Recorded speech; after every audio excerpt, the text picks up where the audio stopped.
Officially off week, or as I like to call it, clear immediate recovery week. Why has Arkansas lost to Auburn so much, especially over the past 10 years? We'll talk about that, as well as dive into the Razorback basketball team, get a chance to see them in an exhibition game where they get the W, some highlights from that, as well as getting into an iconic broadcaster's Final Four. We'll talk about it all on today's Locked On Razorbacks podcast.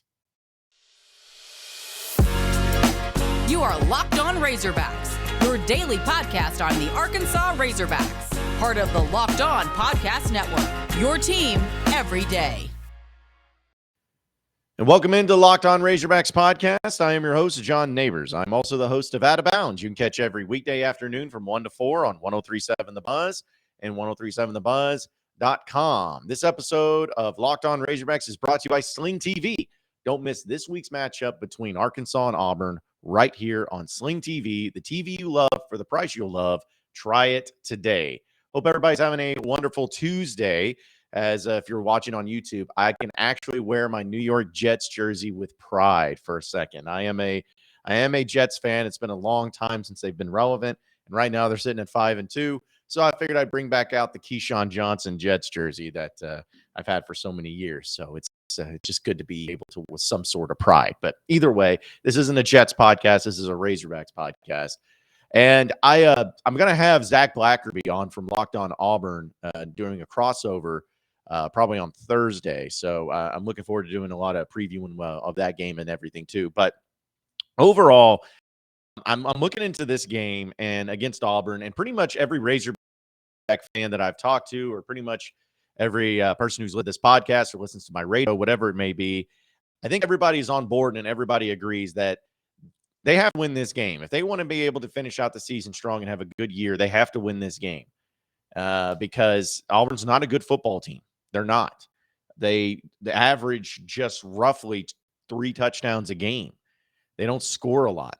Their defense gives up 28 points roughly a game. So you're talking about 4 touchdowns. Not great. They are the worst team in the SEC when it comes to turnovers. They turn the ball over more than anybody.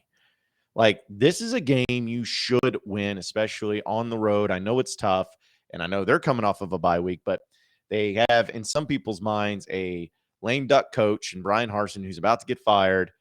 There's just no reason, no excuse to not win this game against Auburn on the road. And it's funny because obviously in trying to win this game, there's a lot of reasons to do it as far as just the numbers go. But you also need to win this game because for whatever reason, you have not had success against Auburn. Yeah, you haven't had success against Alabama at all. Okay, makes sense. Texas A&M, there was a long streak of losing there, but you kind of chalked it up to just bad coaching, and because you were in position to win, but you just blew the games every single time, and just none of them went your way. Kind of not acceptable, but still at least you can explain it. But with the Auburn one, this is just such an odd deal because since 2012, that was your last victory at Auburn. So you're talking about 10 years ago was your last victory at Auburn. You have only won one time since that point in time, and that was at home in a quadruple overtime game in Fayetteville, where you needed some heroics at the end of the game and at the in the overtime periods to be able to win that one, and you just barely scraped by. That was your only win against Gus Malzahn when he was the coach at Auburn. But you had a great streak going on there where up against Auburn, pretty much every year, you were either winning or you were right there into the mix. And so I take it back to just looking at it at the beginning part of this century, back in 2000. You know, you lost in 2000. You weren't a great team. You lost by 2 points. 01 and 02, you won those games and you were getting better. 03 was a terrible, horrible, stupid game because there were some phantom holding calls that happened in that one where you lost 10-3 at home, where you started off the season 4-0. 04 and 05 were not good years for Arkansas. They had losing records both those years. In 04, Auburn was an undefeated team that year. Got smoked by them. And then in 06, you go on the road when they were number 2 in the country and you beat them. And this is kind of where it started to get you to where you had some really good luck, or at least a lot of good success against Auburn for an extended period of time. The next year, though, you lose to them. I understand you lose to them, but that was when Houston Nutt was pretty much not knowing what the crap he was doing. They lost 9-7 at home. They didn't score a single touchdown, and he lost at home to Auburn 9-7 with Darren McFadden, Felix Jones, Peyton Hillis, all those guys. Yeah, good job. So you lost that game. But then the next year, Bobby's first year, you win on the road at Auburn. And the next year, you win at home against Auburn. You smoke them. And that was Malzahn's first year. The next year, you lose to him at Auburn, but that was Cam Newton in the national championship year. And so they were just completely and totally dominant. But then in 11, you smoked him. In 2012, with John L. Smith, you beat him. I know Gene Chizik was a lame duck coach, and Auburn, I think, ended up going 2-10 that year. Just atrocious. But you still, with a team that really just didn't seem to have much motivation there with Arkansas, you went on the road and you won. But since that point, these are the scores. 2013, got smoked at home, 35-17. On the road, 2014, it was the first game of the season.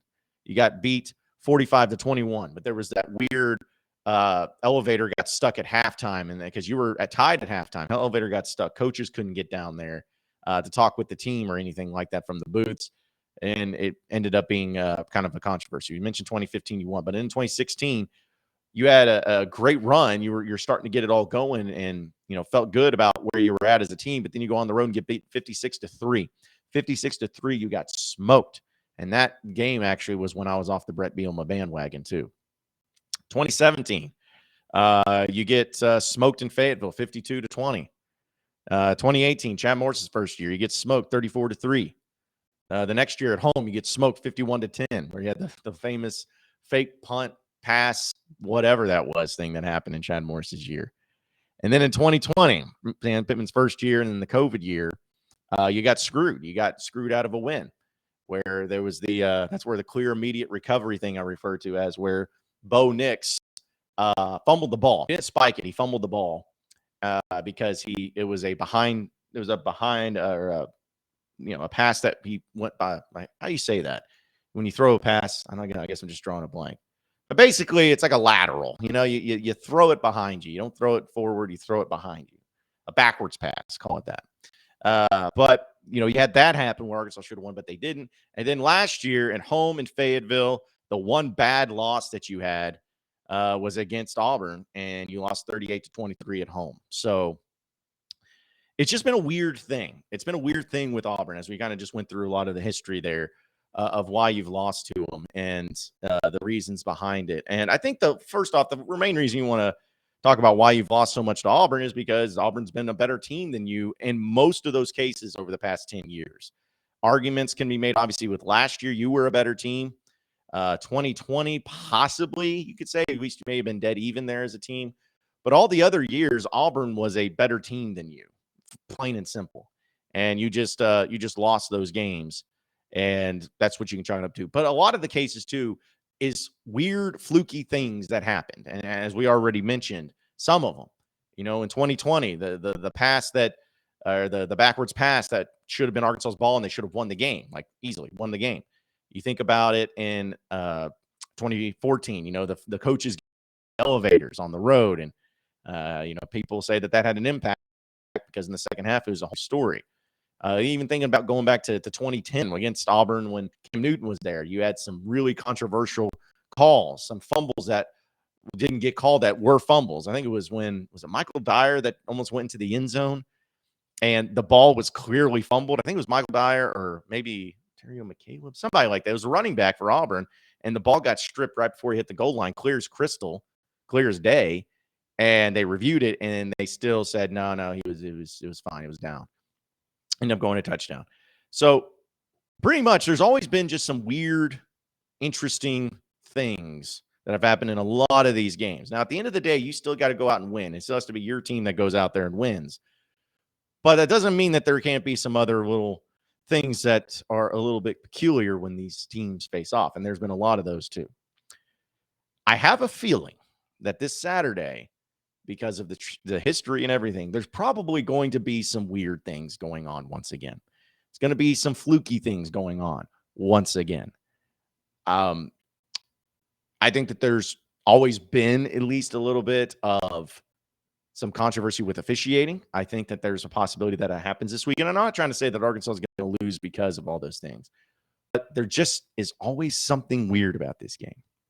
And honestly, my whole thought process behind it all is that if you don't beat Auburn this weekend, I don't know when you're going to beat them. Like, this is the time that you have, you're off a bye week, you're rested. They're not good. They turn the ball over a lot. They can't pass. This is a matchup for you, Arkansas. So if you don't beat them this weekend, I don't know when you will, if you will. But there's always weird things going on. And there's always been reasons why you've struggled against them. But hopefully that can come to an end. That streak can come to an end officially. Because, folks, if you go out there and you look impressive, not talking about just winning, which would be great, but if you look impressive against Auburn, then that's really going to get you that extra boost of confidence. You welcome Liberty back in, which you should win that game no matter what. And then the next two games at home is key, will be the defining moment of just how you're going to finish. Because your toughest games are all at home. And that's the way you want it to be when it comes to November and some of those tough games too. So it's right around the corner, and they got to take care of business. But hopefully that losing streak against Auburn ends this weekend. Folks, I got to tell you about SimpliSafe. As everyone knows, athletes rise and they fall in the ranks. But when it comes to saving money, SimpliSafe always stays on top. And right now you can save big with SimpliSafe Home Security. They're giving listeners 40% off their advanced security system. That's right, 40% off. SimpliSafe was just named the best home security of 2022 by U.S. News. I use it. I love it. And I know that you'll love it too, because it's SimpliSafe. Your safety is the only thing that matters. I've mentioned how much I've traveled and a lot of gone. I live in Little Rock, so you never know. But the thing is I know they're here in my house, being able to help protect me, protect my dog Rowdy, protect all my equipment, knowing that if anything ever goes wrong or if there's anything suspect, they're going to alert me and they're going to be on top of it 24/7. 365, because they have professional monitoring that's going to be there all the time. When the threat's detected, SimpliSafe's monitoring professionals promptly contact you and dispatch first responders to your home. Even if you're away or you're unable to respond, they're going to make it happen. So don't miss this chance to save big when it comes to protect your home with the best. Get 40% off your order when you visit SimpliSafe.com/LockedOnCollege today. Customize the perfect system for your home in just a few minutes. That's SimpliSafe.com/LockedOnCollege. There's no safe like SimpliSafe. You are Locked On Razorbacks, your daily podcast on the Arkansas Razorbacks, part of the Locked On Podcast Network, your team every day. All right, so moving on into the next segment of Locked On Razorbacks podcast. Arkansas basketball last night went up against Rogers State in an exhibition game. Nothing too crazy there, but Arkansas was able to win 83-49. And what looked like a pretty good crowd for a Monday night exhibition game. It wasn't on TV, it was on radio, so didn't get a lot from that. But Arkansas, just from the highlights that you could watch and listening to the radio broadcast there too, and listening to Eric Musselman after the game, I thought it was pretty great to kind of see him in action, seeing him go up against the team. In fact, here's just for those of you watching, here's a quick highlight, and probably the highlight. In fact, it was SportsCenter top with Anthony Black in this game last night.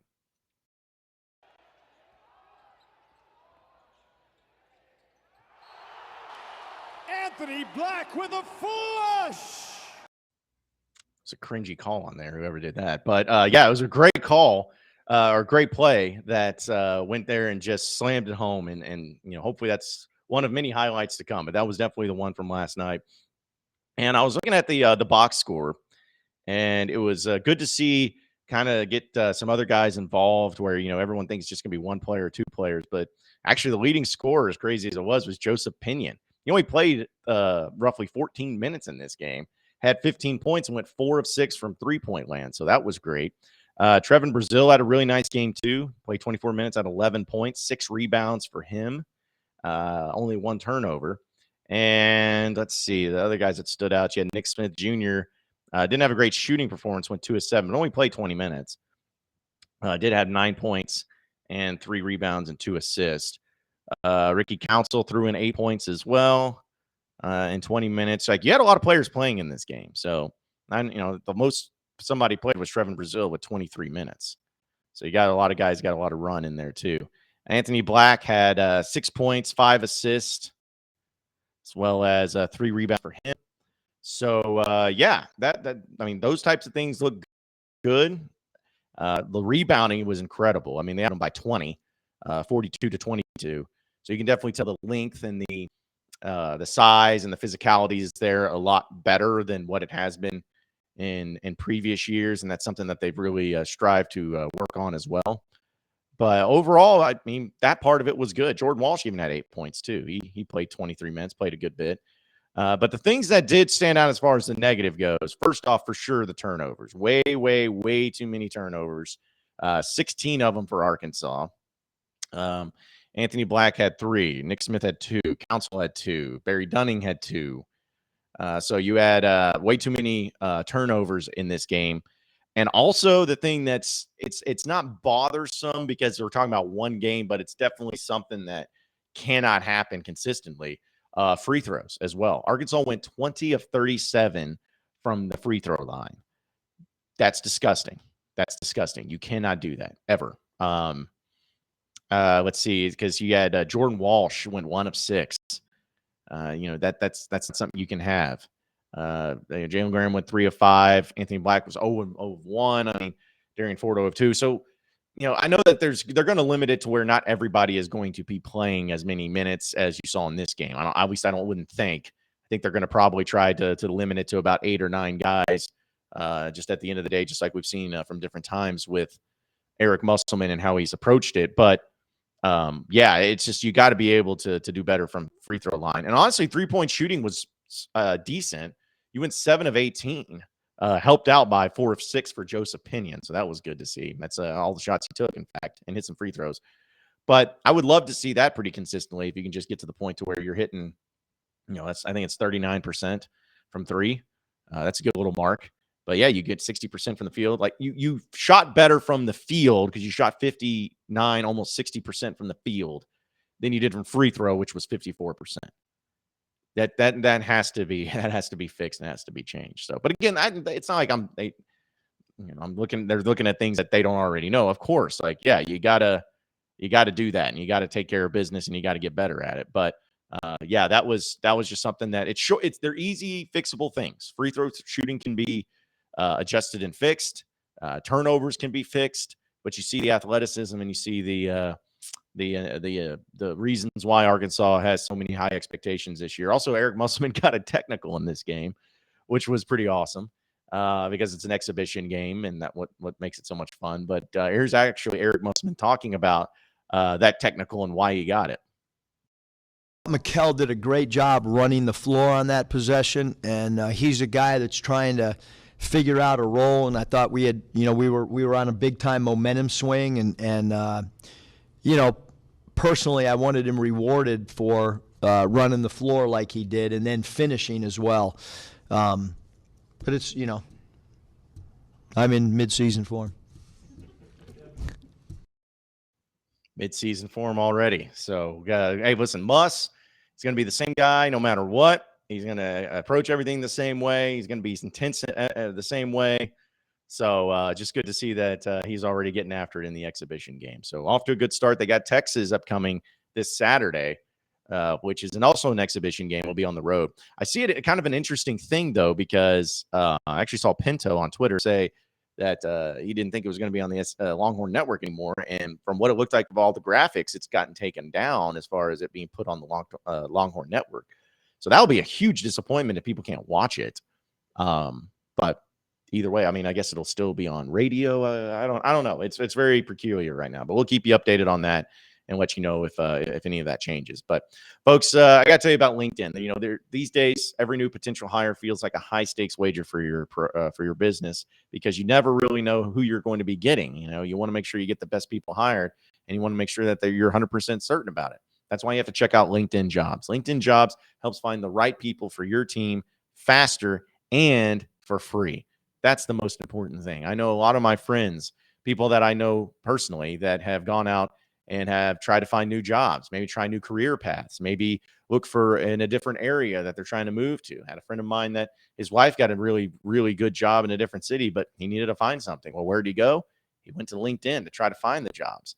Sometimes it's just the best way to do it. And sometimes you got to be able to, as a person who's hiring these people, got to be able to put it out there that you are hiring, or else how are you going to know?